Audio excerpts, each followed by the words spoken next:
Hello students, तो आज मैं आपको एक्सप्लेन करता हूँ कूलाम्स लॉ।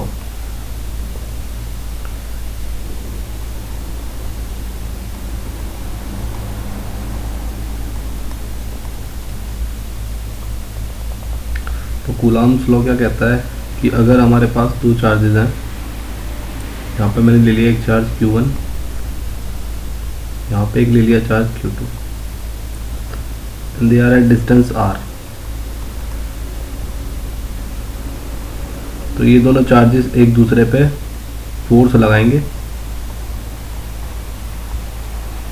फोर्स अट्रैक्टिव भी हो सकती है और फोर्स रिपल्सिव भी हो सकती है। ठीक है, फोर्स अट्रैक्टिव भी हो सकती है, रिपल्सिव भी हो सकती है, डिपेंड करेगी चार्जेस पे। ठीक है, अगर दोनों चार्जेस सेम हुए, लाइक चार्जेस हुए, means Q1 Q2 greater than 0, like charges, तो उस केस में ये दोनों चार्जेस एक दूसरे को रिपेल करेंगे। अगर अनलाइक चार्जेस का केस हुआ, अगर Q1 Q2 is less than 0, तो इस केस में एक दूसरे को अट्रैक्ट करेंगे। ठीक है, तो दो चार्जेस, कूलाम्स लॉ ने बोला कि दो चार्जेस हैं अगर, तो एक दूसरे पे फोर्स लगाएंगे। वो फोर्स अट्रैक्टिव भी हो सकती है, रिपल्सिव भी हो सकती है। दोनों चार्ज एक दूसरे पे जो फोर्स लगाएंगे उस फोर्स को हम बोलेंगे इलेक्ट्रिक फोर्स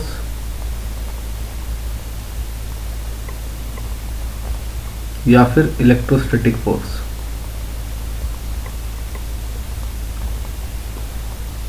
ठीक है, तो दो चार्जेस एक दूसरे पे फोर्स लगाएंगे, वो फोर्स अट्रैक्टिव रिपल्सिव कुछ भी हो सकती है, डिपेंड करेगी चार्जेस पे। अगर चार्जेस लाइक है तो रिपेल करेंगे, पॉजिटिव पॉजिटिव या नेगेटिव नेगेटिव। अगर चार्जेस अनलाइक है, positive negative, then they will attract. तो जो फोर्स दोनों चार्जेस एक दूसरे पे लगाएंगे, कूलाम्स ने कहा वो force, that force is directly proportional to Q1 Q2। मतलब वो फोर्स दोनों चार्जेस के प्रोडक्ट के डायरेक्टली प्रोपोर्शनल होगी। ठीक है, जितना चार्ज होगा उतना ज़्यादा फोर्स लगाएंगे दोनों चार्ज एक दूसरे पे, चाहे अट्रैक्टिव लगाएं चाहे repulsive. That force will be inversely proportional to distance का स्क्वायर। दोनों के बीच में जो फोर्स लगेगी वो डिस्टेंस के इनवर्सली प्रोपोर्शनल होगी, स्क्वायर के इनवर्सली प्रोपोर्शनल होगी। जितना ज़्यादा दोनों चार्जेस के बीच की दूरी होगी उतनी दोनों के बीच में फोर्स जो है वो कम लगेगी। अगर हम इसको इक्वेशन नंबर 1 मान लें और इक्वेशन नंबर 2 मान लें और दोनों इक्वेशंस का यूज़ करें फ्रॉम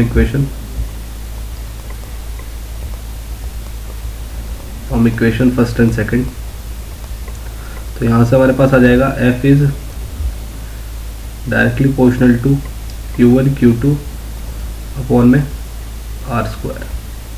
ठीक है, आप जानते हो कि जब हम प्रोपोर्शनलिटी का साइन हटाते हैं तो आता है कांस्टेंट आता है, तो F इज इक्वल टू हो जाएगा K constant Q1 Q2 upon में R स्क्वायर। तो ये कांस्टेंट जो K आया है इसलिए आया प्रोपोर्शनलिटी का साइन हटाने के लिए। ठीक है, तो यहाँ से हमारे पास ये फॉर्मूला आ गया जिससे हम ये निकाल सकते हैं कि दो चार्जेस के बीच में कितनी फोर्स लगेगी, और ये ही हमारा कूलाम्स लॉ कहलाता है। इसी को हम कूलाम्स लॉ कहते हैं। ठीक है, आगे बढ़ते हैं।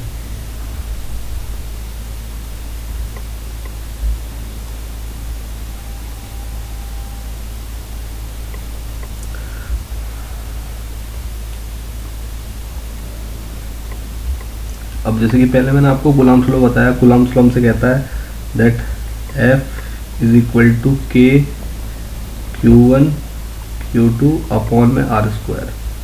ठीक है, ये फॉर्मूला आया कूलाम्स लॉ के अकॉर्डिंग कि दो चार्ज एक दूसरे पे कितनी फोर्स लगाते होंगे। ठीक है, तो यहाँ पे जो K कांस्टेंट होता है, इस K कांस्टेंट की वैल्यू होती है 1/4 pi epsilon not.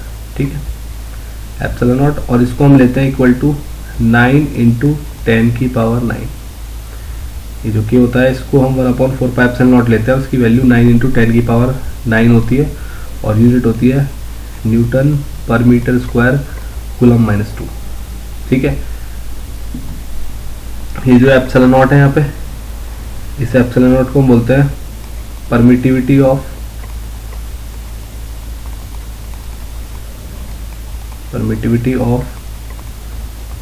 Free space. इसको परमिटिविटी ऑफ फ्री स्पेस बोला जाता है। ठीक है। अब एक हमने ग्रेविटेशनल फोर्स पढ़ी थी लास्ट क्लास में, तो ग्रेविटेशनल फोर्स का फॉर्मूला होता है F is equal to G m1 m2 upon में आर स्क्वायर। ये जो ग्रेविटेशनल फोर्स है काफ़ी ज़्यादा सिमिलर है इस वाली फोर्स से, लेकिन ग्रेविटेशनल फोर्स क्या है कि वो मीडियम पे डिपेंड नहीं करती। मीडियम कुछ भी हो, ग्रेविटेशनल फोर्स पे कोई फर्क नहीं पड़ेगा। लेकिन ये जो इलेक्ट्रिक फोर्स है, दो चार्जेस के बीच की फोर्स है, ये मीडियम पे डिपेंड करती है। तो अगर मीडियम आपने एयर रखा हुआ है तब उस केस में यहाँ पे एप्सिलॉन नॉट आएगा, और इसी एप्सिलॉन नॉट को हम कहते हैं परमिटिविटी ऑफ फ्री स्पेस। ठीक है, तो फॉर्मूला अगर मैं पूरा लिखूँ तो हमारे पास दो चार्जेस के बीच की जो फोर्स आ जाएगी वो आ जाएगी F is equal to 1/4 pi epsilon naught Q1 Q2 upon में आर स्क्वायर। और यहाँ ये भी लिख देते हैं, ये तब यूज़ करेंगे अगर हमारे दोनों चार्जेस एयर या फिर वैक्यूम में रखे हुए हैं, तो उस केस में दोनों चार्जेस के बीच में इतनी फोर्स लगेगी। ठीक है, तो यहाँ तक आई थिंक क्लियर होगा। अब सवाल आता है कि अगर दोनों चार्जेस को हमने किसी दूसरे मीडियम में रख दिया तो उनमें क्या फोर्स लगेगी या उस पर क्या फर्क आएगा, तो ये अब देखते हैं हम। ठीक है,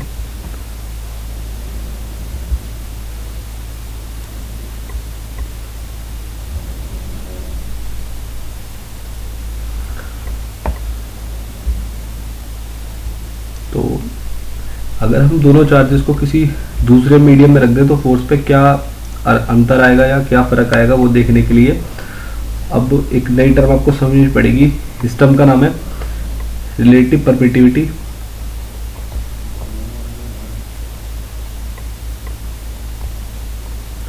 रिलेटिव परमिटिविटी या फिर इसको बोलते हैं डाइलेक्ट्रिक कांस्टेंट।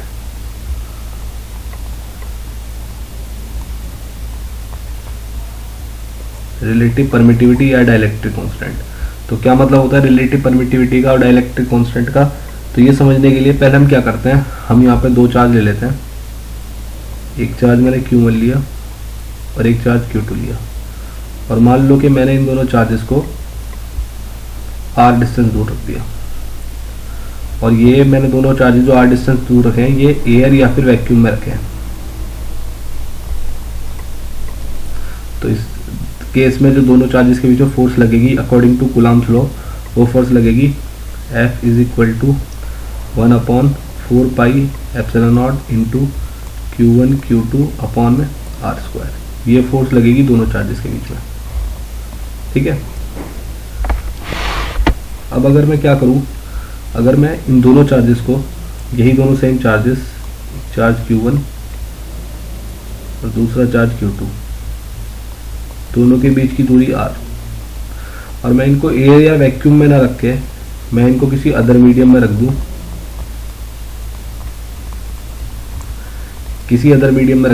तो इस केस में दोनों चार्जेस के बीच की जो फोर्स है वो हो जाएगी F is equal to 1/4 pi epsilon Q1 Q2 upon में आर स्क्वायर। ये हो जाएगी दोनों चार्ज के बीच की फोर्स अगर मैं इन दोनों चार्जेस को किसी दूसरे मीडियम में रख दूं। तो आप यहाँ पे डिफरेंस देख पा रहे हो कि जब मैंने इन दोनों चार्जेस को एयर में रखा तो यहाँ पे एप्सिलॉन नॉट आता है।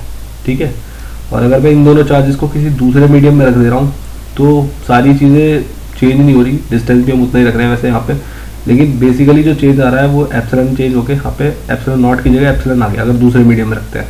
तो यहाँ जो एप्सिलॉन आया, इस एप्सिलॉन को हम बोलते हैं, this epsilon is called permittivity of medium.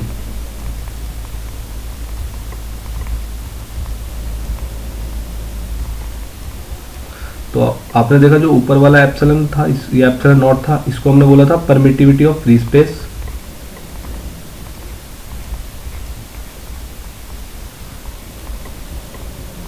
और जो हमारा ये एप्सिलॉन है इसे बोलते हैं परमिटिविटी ऑफ मीडियम।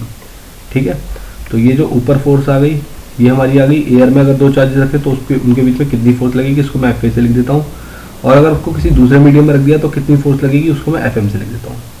तो ठीक है, इक्वेशन 1 हो गई। इक्वेशन 2, अभी अगली टर्म हमें ये समझनी है कि ये रिलेटिव परमिटिविटी या डाइलेक्ट्रिक कांस्टेंट क्या होता है। ठीक है, ये फिलहाल हमने फोर्स लिख दी, अगर एयर कोई भी दो चार्ज एयर या वैक्यूम में रखे हैं, अगर दूसरे मीडियम में रखे हैं तो ये फोर्स लगेगी। ठीक है, अब रिलेटिव परमिटिविटी या डाइलेक्ट्रिक कांस्टेंट समझते हैं और इसकी क्या इंपॉर्टेंस है ये जानते हैं। ठीक है,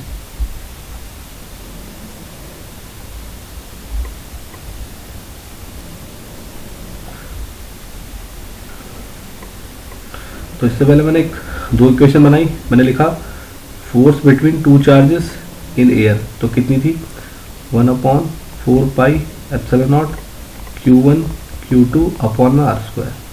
इसको मैंने इक्वेशन नंबर 1 माना था। और उन्हीं दोनों चार्जेस के बीच में फोर्स लगी, जब मैंने उनको किसी मीडियम में रखा तो फोर्स बनी 1/4 pi epsilon Q1 Q2 upon में r²। ठीक है, दूरी मैंने सेम ही रखी, इसको मैंने इक्वेशन नंबर 2 मान लिया। अब मैं क्या करता हूँ, मैं इक्वेशन नंबर 1 को डिवाइड कर देता हूँ इक्वेशन नंबर 2 से। जब मैं इक्वेशन नंबर 1 को इक्वेशन नंबर 2 से डिवाइड करूँगा तो मेरे पास बनेगा FA अपॉन में FM is equal to, divide कर देते हैं 1/4 pi epsilon naught into Q1 Q2 upon में r²। ये फर्स्ट इक्वेशन लिख ली मैंने, नीचे लिख लेता हूँ 1/4 पाई खाली epsilon into Q1 Q2 upon में r²।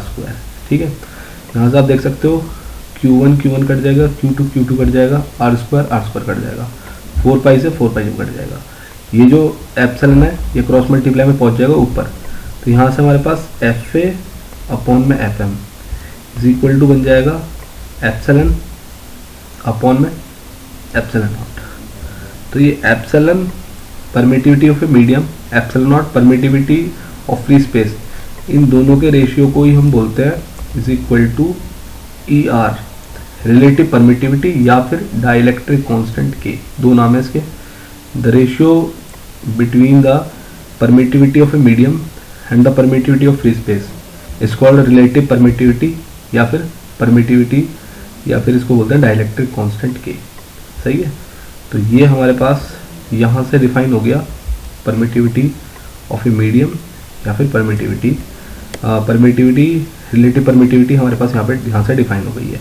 अब इसकी इंपॉर्टेंस क्या है, इसकी इंपॉर्टेंस ये है कि अगर बाय चांस आपको एग्जाम में न्यूमेरिकल आता है और आपसे फोर्स पूछता है कि दो चार्जेस हैं तो एयर में रखे उनमें कितनी फोर्स लगेगी, तो आप फॉर्मूला लगा दोगे 1/4 pi epsilon naught into Q1 Q2 upon r²। ये वाला फॉर्मूला लगा दोगे अगर दो चार्जेस एयर में रखे हुए। 1/4 पाई एप्सिलॉन नॉट की वैल्यू आपको पता होगी, 9 × 10⁻⁹ होगी into Q1 Q2 upon r²। तो आपके लिए न्यूमेरिकल करना आसान हो जाएगा क्योंकि 1/4 पाई एप्सिलॉन नॉट की वैल्यू को पता होगी। बाई चांस अगर आपको किसी दूसरे मीडियम में दे दिया, force in some other medium, दो चार्जेस है दोनों के बीच में किसी दूसरे मीडियम में कितनी फोर्स लगेगी, तो उस केस में आप फॉर्मूला लगाओगे 1/4 pi epsilon into Q1 Q2 r²। अब एप्सिलॉन जो है ये अलग अलग मीडियम के अलग अलग होगा, और 1/4 पाई एप्सिलॉन की वैल्यू डिफाइन करना अलग अलग मीडियम के लिए थोड़ा एक टफ काम हो जाएगा। तो अब हम क्या कर सकते हैं, एप्सिलॉन को इसकी हेल्प से रिप्लेस कर सकते हैं। कैसे, अभी हमने पढ़ा कि एप्सिलॉन अपॉन में epsilon naught is equal to K होता है, ठीक, डाइलेक्ट्रिक कांस्टेंट या रिलेटिव परमिटिविटी। तो यहाँ से एप्सिलॉन की वैल्यू कितनी आ जाएगी, एप्सिलॉन नॉट इंटू K। इस वैल्यू को हम ऊपर वाली इक्वेशन में पुट कर देते हैं यहाँ एप्सिलॉन की जगह। तो यहाँ से हमारे पास force in other medium is equal to आ जाएगा 1/4 pi epsilon naught into K into Q1 Q2 upon में r²। तो आप देख सकते हो हमारे पास एक फॉर्मूला आ गया। तो अगर हमें दो चार्ज दे दिए एयर के अंदर तो हम इस फॉर्मूले से उसकी फोर्स निकाल देंगे, और 1/4 पाई एप्सिलॉन नॉट की वैल्यू हमारे लिए इजी है, पता है हमें पहले से ही। अगर वही दोनों चार्जेस हमें किसी दूसरे मीडियम में रख के दे दिए तो उस केस में भी हम उनकी फोर्स बहुत इजीली निकाल लेंगे, क्योंकि यहाँ पर भी देखो हमें 1/4 पाई एप्सिलॉन नॉट की वैल्यू पता होगी। सिर्फ हमें यहाँ पे ये जो रिलेटिव परमिटिविटी थी या डाइलेक्ट्रिक कांस्टेंट है इसकी वैल्यू पता होनी चाहिए, ठीक है, और इसको हम इजीली पुट कर देंगे, ठीक है। बाकी Q1 Q2 अपॉन r², तो ये हमारे लिए किसी भी मीडियम में दो चार्जेस के बीच की फोर्स निकालना काफ़ी ईजी हो जाएगा। तो यहाँ पे हमारा टॉपिक होता है कंप्लीट।